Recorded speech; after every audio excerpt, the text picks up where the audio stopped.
Buonasera mister Vigneri, pareggio finale tra Don Carlo Misilmeri e Oratorio Marineo.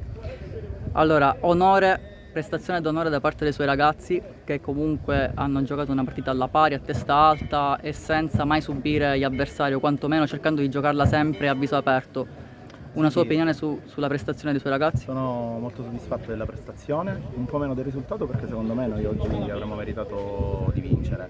Nel primo tempo a mio avviso avremmo meritato noi di sbloccare la partita, invece davvero al primo tiro in porta, non per modo di dire, ma al primo tiro in porta degli avversari, peraltro nemmeno pericolosissimo perché insomma generalmente Sendin queste le blocca con facilità, purtroppo abbiamo subito il gol.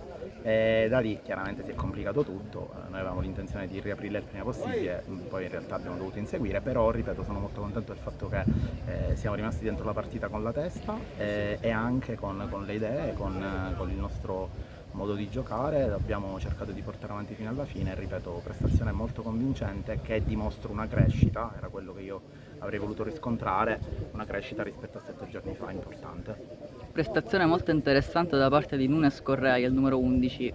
Un pensiero su questo giovane ragazzo? Sì, Correa è arrivato 10 giorni fa, quindi non ha ancora assimilato quello che è la nostra idea in campo.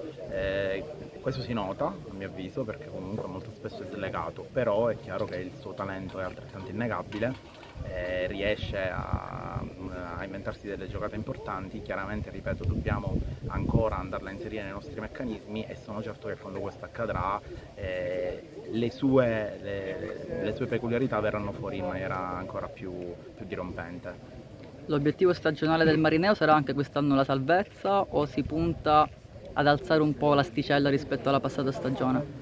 No, noi in virtù del campionato che davvero quest'anno è livellato molto verso l'alto dobbiamo mantenere i piedi per terra e pensare a salvarci il prima possibile. Poi è chiaro che una volta che ci salveremo le nostre priorità saranno quelle di valorizzare il più possibile i nostri giovani, quindi sarà un campionato sicuramente da salvezza, speriamo una salvezza il più tranquilla possibile e poi di riuscire a mettere in mostra i tanti giovani che abbiamo che sono un nostro fiore all'occhiello.